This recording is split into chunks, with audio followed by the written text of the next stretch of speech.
Ito ang pangunahing salamangka ng kadiliman. Ang nasa inyong harapan ay si Harvest, isang mahiwagang nilalang na nilikha ng aking master na si Belfor Arcane, sabi ni Keynes. Hahaha, tingnan mo sila, mukhang nabubuisit na silang tatlo, sabi naman ng halimaw. Ano, nakakapagsalita ang halimaw na iyon, paano iyon nangyari, sabi ni Nade. Isa iyang mahiwagang nilalang, nabasa ko na ang tungkol sa ganyan noon sa mga aklat. Ngunit, hindi ko alam ang tungkol sa pagkakaroon nito ng mga kakayahang intelektual, sabi naman ni Hiroki.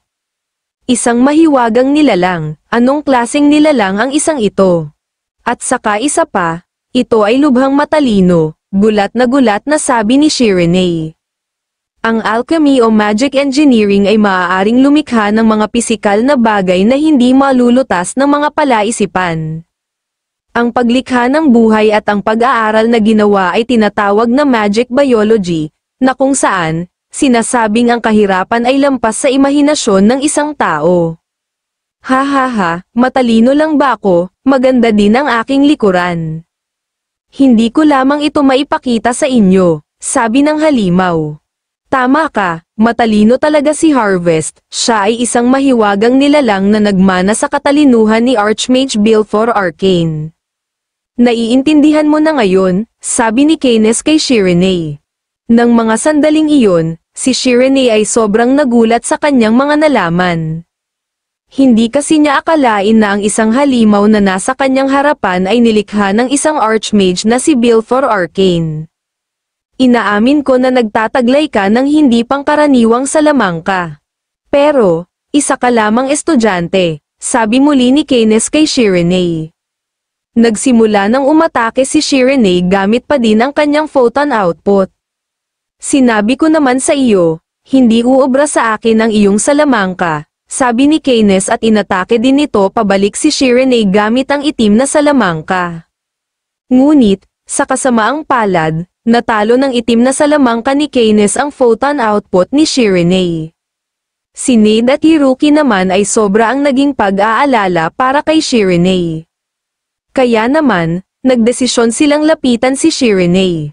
Ayon kay Shirine, hindi maaaring mangyari na matalo siya. Pero, ano daw ang kanyang dapat gawin, hindi siya natatakot mamatay. Pero, kapag natalo siya sa pagkakataong iyon, lahat sila ay maaaring matalo. Pero, ano daw ang kanyang dapat na gawin para malagpasan ang lahat ng ito? Ayon pa kay Shirine, kailangan niyang gamitin ang lahat ng mayroon siya, para lamang masundan ang mga pagdalaw ni Keynes at ng halimaw. Kahit ang kanyang photon output ay hindi rin gumana. Kaya naman, ano daw kaya ang kanyang dapat gawin upang matalo ang mahiwagang nilalang? Ngunit, hindi pa din sumuko si Shirine, ginamit niya ang kanyang spirit zone ng buong lakas at nagawa niyang magamit ang rainbow drop. Ano iyang kanyang ginawa? Gulat na sabi ni Keynes. Iyan ang rainbow drop, sagot sa kanya ng halimaw. Shirine, ayos ka lang ba? Sigaw ni Nade at Hiroki habang papalapit sila kay Shirine. Huwag kayong lumapit, ako na ang bahala dito, sabi naman ni Shirine kina Nade at Hiroki. Ang mahiwagang nilalang ay hindi maaaring makagalaw kung wala silang mapagkukunan ng enerhiya, sabi ni Shirine at muli niyang ginamit ang kanyang photon output. Masyado namang nagliliyab ang lakas ng iyong loob. Tama ka, ako at si Harvest ay iisa, sagot ni Keynes. Ano naman ngayon, mabuti nga iyon, ibig sabihin lamang noon, ang halimaw na iyan ay mayroon ding limitasyon, sabi muli ni Shirine kay Keynes. Hahaha, nababaliw ka na ba? Sinasabi mo bang mayroong limitasyon ang aking kapangyarihan? Ano naman ang naging batayan mo para masabi iyon? Tanong ni Keynes kay Shirine. Iyan ang kinakailangan kong alamin, sa ating dalawa, iniisip ko kung sino sa atin ang unang babagsak, sabi muli ni Shirine at pinakawalan na nito ang photon output. Keynes, bumalik na tayo sa kagubatan, kung saan, maraming anino, sabi ng halimaw kay Keynes. Ano ba iyang mga pinagsasasabi mo? Maaari ba nating matalo ang pag-atakeng katulad nito? Sagot ni Keynes. Ha ha ha, akala ko ay matalino ka, pero, isa ka rin palang bobo. Hindi mo ba napapansin, plano ng Shirene na iyon na atakihin ka ng paulit-ulit para maubos ang iyong natitirang kapangyarihan, sabi muli ng halimaw kay Keynes. Hindi ka panipaniwala, sinusubukan ba niyang basagin ang isang napakalaking bato, at iniisip na ito ay parang isang itlog lamang, sabi muli ni Keynes sa halimaw.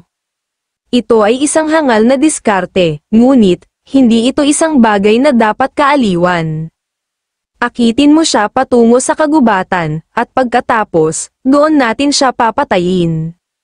Masyado siyang nagmamadali, kaya naman, siguradong susunod siya sa atin, sabi ng halimaw kay Keynes. Tama ka, sumasang-ayon ako sa iyong mga sinabi, pagkakataon natin iyon para siya ay ating matalo, sagot ni Keynes. Ayon kay Keynes, kung kasama niya ang isang dakilang nilalang na nagmula sa katalinuhan ng kanyang master, siguradong siya ay hindi matatalo.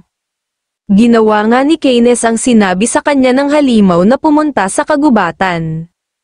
At katulad nga ng kanilang inaasahan, sumunod nga sa kanila si Shirene. Shirene, tumigil ka, huwag kang sumunod sa kanila. Masyadong mapanganib sa kagubatan, sigaw na sabi ni Ned kay Shirene.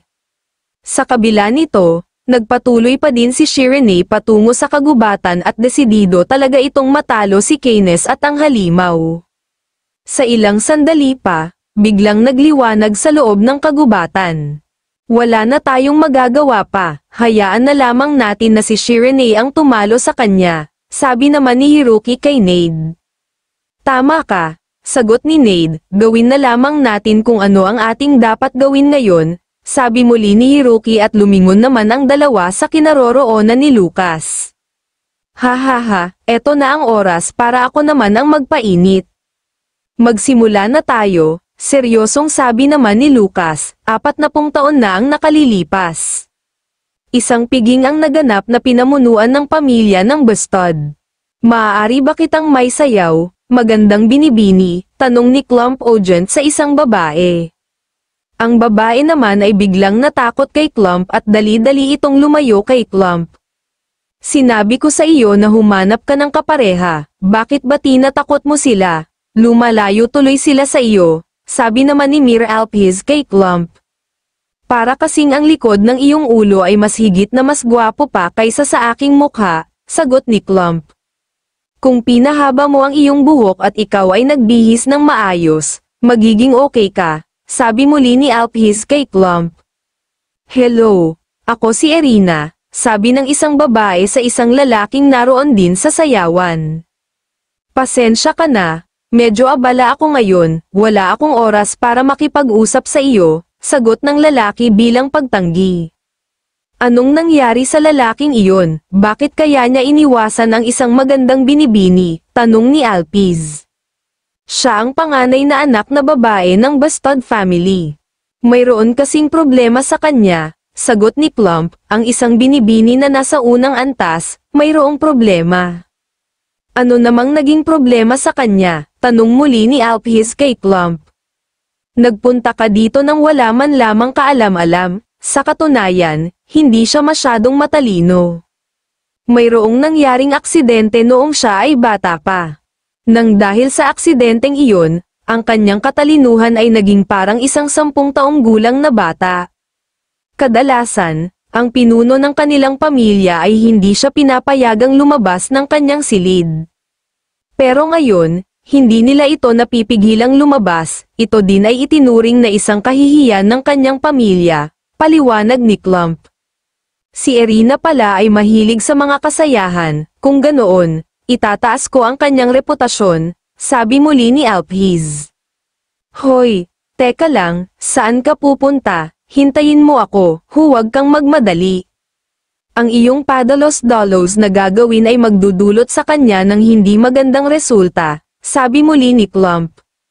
Huwag kang mag-alala, ako ang bahala, ako ay naging totoo sa kahit na sinong binibini, sagot ni Alpiz. Hoy, loko-loko ka. Seryoso ka ba sa mga sinasabi mo? Tanong muli ni Clump kay Alpiz. Nagpatuloy nga si Alphys sa paglapit kay Erina, isang magandang gabi, para sa isang magandang binibini na kagaya mo, pagbati ni Alphys kay Erina. Ikinagagalak kitang makilala, ako nga pala si Erina, sagot ni Erina bilang pagpapakilala. Hindi naman inaasahan ni Alphys na makikipag-usap nga sa kanya si Erina. Ang iba naman ay nagulat sa ginawang paglapit ni Alphys kay Erina. Kung hindi mo mamasamain, maaari ba akong magtanong sa iyo magandang binibini? Maaari ba kitang maging kapareha, putol na sabi ni Alphys kay Erina. Bago pa kasi matapos ni Alphys ang kanyang sasabihin, biglang umiyak at sumigaw ng napakalakas si Erina at tinawag nito ang kanyang mommy. Sandali Miss Erina, anong problema? Tanong ni Alphys kay Erina habang ang lahat ng tao sa piging ay nakatingin sa kanilang dalawa ni Erina.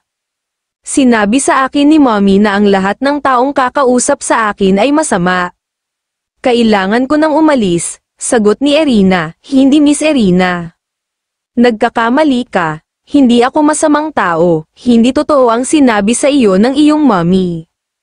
Tingnan mo ako ng maayos, mag-usap naman tayo kahit sandali lamang, sabi muli ni Alphys kay Erina.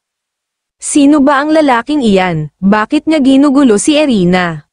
Ang lakas naman ng loob niya, ginagawa siguro niya iyan para makaangat siya sa buhay, sabi ng isang lalaking nasa piging na si Sheriff. Hindi maaari, siguradong mapapahamak ako kapag hindi ako nakinig kay mommy, sabi muli ni Erina. Miss Erina, makinig ka muna sa akin, sabi naman ni Alphys. Hindi, para hindi magalit sa akin si mommy, kailangan ko nang bumalik kaagad sa aking silid, sabi muli ni Erina. Hay nako, nababaliw na talaga si Alphys, alam ba niya kung ano ang kanyang ginagawa? Mapapahamak siya sa kanyang ginagawa, sabi naman ni Clump na sobrang nag-aalala para kay Alphys. Sandali. Huwag kang matakot sa akin, hindi ako masamang tao.